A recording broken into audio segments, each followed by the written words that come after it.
Eu sou da igreja com a paz do Senhor e agradeço a rica oportunidade de poder vir aqui falar um pouco sobre o amor de Deus que me salvou e que salvou todos nós aqui. Dizer que Ele já morreu em nosso lugar. Eu queria hoje trazer um texto muito forte para a nossa vida enquanto cristãos. Peço que você abra a sua Bíblia em Lucas, capítulo 23, no versículo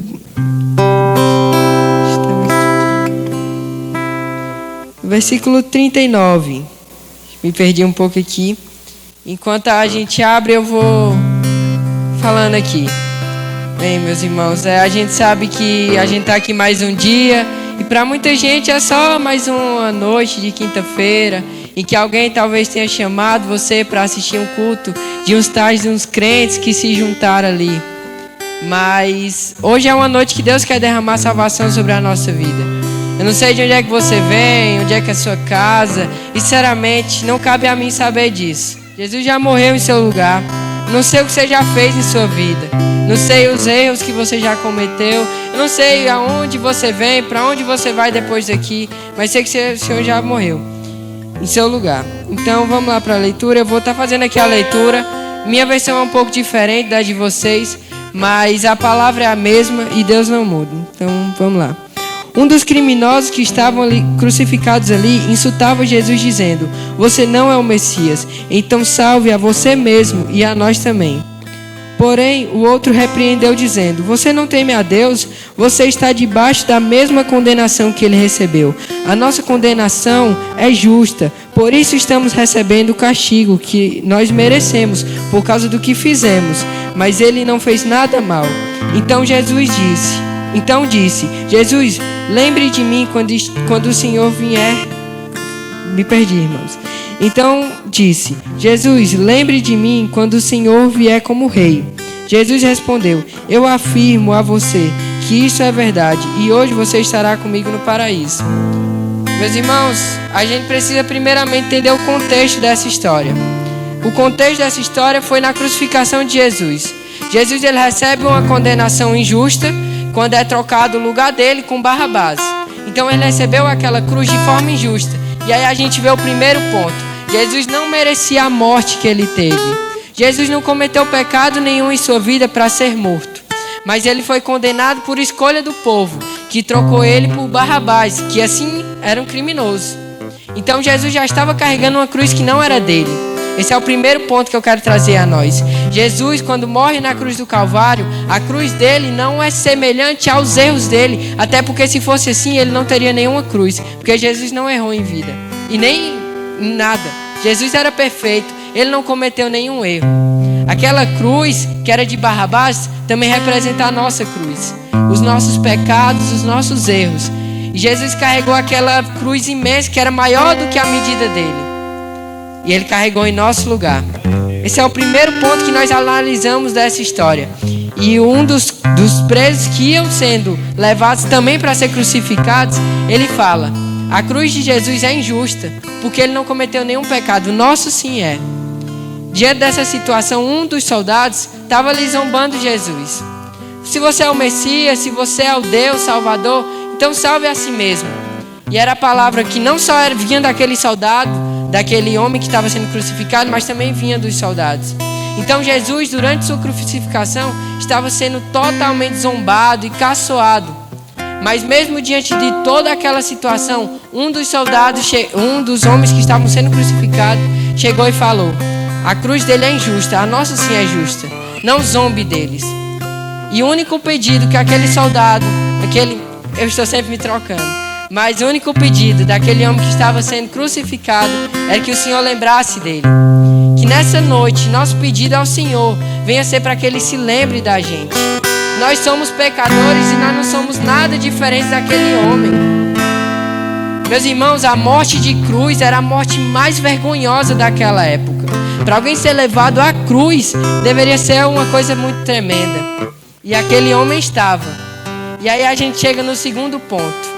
Não importa o que você fez em vida, os seus erros, os seus pecados, eu não sei, como eu já disse, mas o Senhor está disposto a curar, assim como Ele fez com esse homem.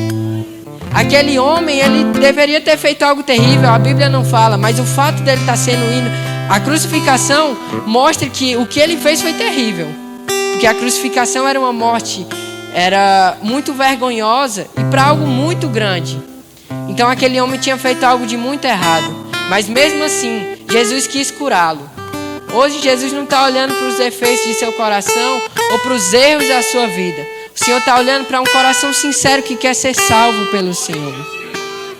O segundo ponto que nós analisamos, aliás, terceiro ponto que a gente pode analisar dessa história, é o momento, é o lugar onde aquele homem foi salvo. Aquele homem foi salvo enquanto ele estava pendurado em uma cruz. Meus irmãos, isso para mim é a parte mais tremenda. Não importa a dificuldade que você está passando, a luta que você está passando em sua casa, ou em sua família, ou até consigo mesmo. Aquele homem estava sendo crucificado, mas mesmo assim o Senhor quis salvá-lo.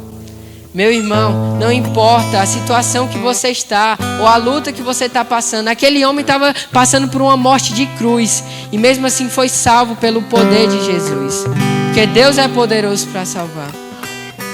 Meus irmãos, nós percebemos nessa história que nós não somos muito diferentes desses criminosos. Às vezes a gente pensa, não, mas ele estava sendo crucificado. Eu não passo por isso.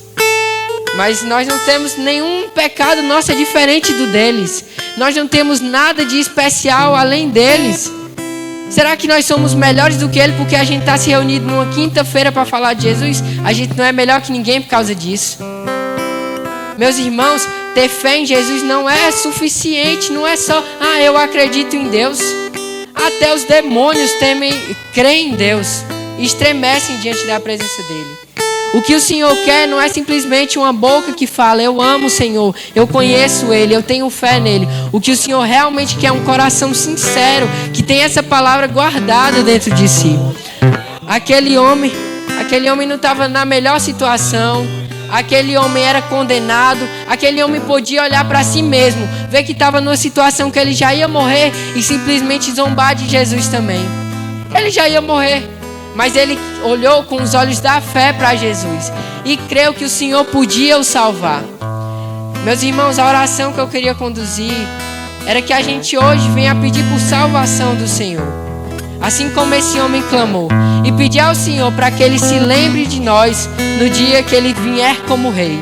Então, eu peço para a igreja se ponha de pé para que eu faça uma breve oração e que todos nós venhamos orar, pedindo para que o Senhor se lembre de nós.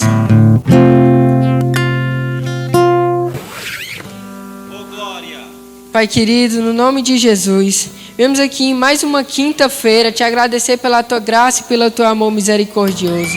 Senhor, porque o Senhor nos trouxe aqui essa noite, não simplesmente para que a gente venha cumprir papel de crentes, para que a gente venha falar que a gente foi no culto de quinta-feira, mas o Senhor nos trouxe hoje aqui para derramar salvação sobre as nossas vidas e sobre a vida de cada um, Pai. Hoje nós oramos da mesma forma que aquele criminoso na cruz, Pai, e nós pedimos que o Senhor se lembre de nós no dia que o Senhor vier como Rei, Pai, e que naquele dia nós venhamos a subir com o Senhor, Pai. No nome de Jesus nós clamamos por salvação porque nós precisamos, porque nós clamamos, porque nós não podemos sobreviver longe da tua gloriosa presença. Senhor, no nome de Jesus, muito obrigado pela oportunidade de nos trazer hoje à noite para derramar salvação sobre a nossa vida. Pai, nós cremos que o Senhor não é o Deus que faz coisas à toa, mas o Senhor nos destinou aqui essa noite, Pai, porque o Senhor quer nos salvar, nos curar e nos libertar, Pai. Livra-nos do poder tentador do mal, Pai, do pecado, e nos aproxima de tua presença. Assim clamamos e oramos ao teu santo nome, agradecendo por tudo. No nome de Jesus, amém. E eu peço perdão pelas engasgadas que eu dei, mas acima de tudo agradeço a oportunidade no nome de Jesus.